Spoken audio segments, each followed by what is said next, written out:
Bonjour, bienvenue dans votre 12-13 Nord-Pas-de-Calais. Choix du 12-13, Molière, Monsieur de Pourceaugnac. Ce n'est pas sa pièce la plus connue et pourtant qu'elle est drôle et belle, avec des danseurs, des musiciens sur scène. C'est à Tourcoing. Bonjour Vincent Tavernier. Bonjour. Vous êtes le metteur en scène de ce Monsieur de Pourceaugnac très particulier. Merci d'être avec nous, on en parle à la fin du journal.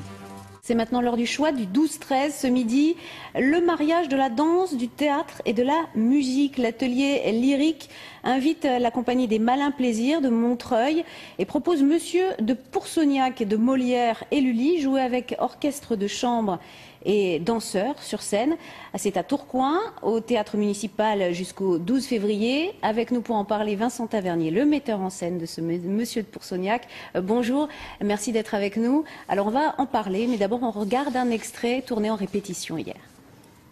Gros chapeau, gros soufflu, bottine, bonne nuit, 6 pantalons, taratata, allez Clémette, Monsieur de Pourceaugnac.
Bon alors Pourceaugnac, on comprend que c'est le monsieur en rouge. Oh oui.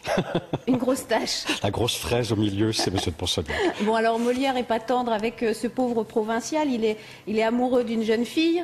Oh, il n'est pas amoureux, non, il vient pour son argent. Non, il veut se marier. Il vient pour l'argent. Voilà. Ah, et elle par contre... Elle, comme classiquement chez Molière, elle est amoureuse d'un jeune homme qui lui convient davantage. Malheureusement, son père, là aussi, est intéressé par l'argent, c'est classique. Ce qui n'est pas classique ici et qui est typique de cette comédie-ballet, c'est que justement, Monsieur de Pourceaugnac, on s'en moque pas vraiment parce que c'est un provincial, on s'en moque parce que c'est un rabat-joie. On s'en moque parce que c'est quelqu'un qui a décidé de ne pas chanter, de ne pas danser et de ne pas prendre son plaisir. Et c'est toute l'esthétique de la comédie-ballet, c'est on supprime, on se débarrasse, on éjecte les rabat-joie. Alors, c'est une comédie-ballet, c'est-à-dire que Monsieur de Pourceaugnac, Molière, l'a écrit pour que ce soit dansé et chanté sur scène. Mais oui, mais c'est une des caractères. Molière a toujours aimé la musique. Même dans les comédies parlées, je prends peut-être une des plus sérieuses, Le Misanthrope, il y a un moment où il y a une chanson, c'est Alceste qui la chante, c'est Molière qui l'a jouée. Il a toujours aimé ça. C'est écrit dans le texte. Voilà. Donc il dit les danseurs vont intervenir à tel moment et vous suivez ça à la lettre. Et nous, on a essayé justement dans cette production où entrait évidemment la mise en scène, bien sûr, mais aussi la musique, mais aussi le chant. La musique, c'est Lully. De la musique de Lully, et la reconstitution des chorégraphies. Enfin, on n'a pas du tout de traces, mais on a essayé d'imaginer ce que pouvaient être ces chorégraphies au plus près de l'époque. C'est Marie-Geneviève Massé, sa compagnie de l'Éventail, qui l'a faite. On a essayé de faire confiance à Molière et Lully et aux indications que contiennent les manuscrits pour le respecter le plus à fond possible et voir ce qu'il en sortait.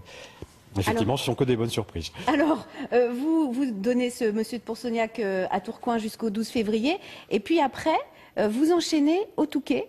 Alors oui. Pas avec Monsieur de Pourceaugnac, mais toujours la même période. C'est un festival qui s'appelle Les Nuits Baroques, qui a été créé il y a 1 an, et justement Monsieur de Pourceaugnac a été la première œuvre que nous, en tant que compagnie, nous avons créé à cette occasion-là, dans ce festival que nous organisons. Alors 3 jours au Touquet, sous le signe du baroque, vous ne faites pas, les Malins Plaisirs ne fait pas que dans le baroque, mais pour vous c'est quand même une source intéressante. Pour les Nuits Baroques, qui seront le festival qui se donne au Touquet bien sûr, mais qui a aussi vocation à se répandre dans l'ensemble du territoire du Montreuilois, c'est l'occasion justement de jouer avec ce théâtre, cette musique, cette danse, tous ces spectacles qui peuvent se mélanger. On invite les spectateurs à nous rejoindre au Palais des Congrès et là à y choisir tout ce qu'ils veulent entre théâtre, musique et danse. Ils composent eux-mêmes leurs journées, leurs soirées entre Rameau, Molière, etc. Et c'est un terreau fertile, le baroque, c'est... Oh oui, il y a beaucoup à découvrir. On croit connaître des choses et puis on se rend compte qu'on les connaît pas.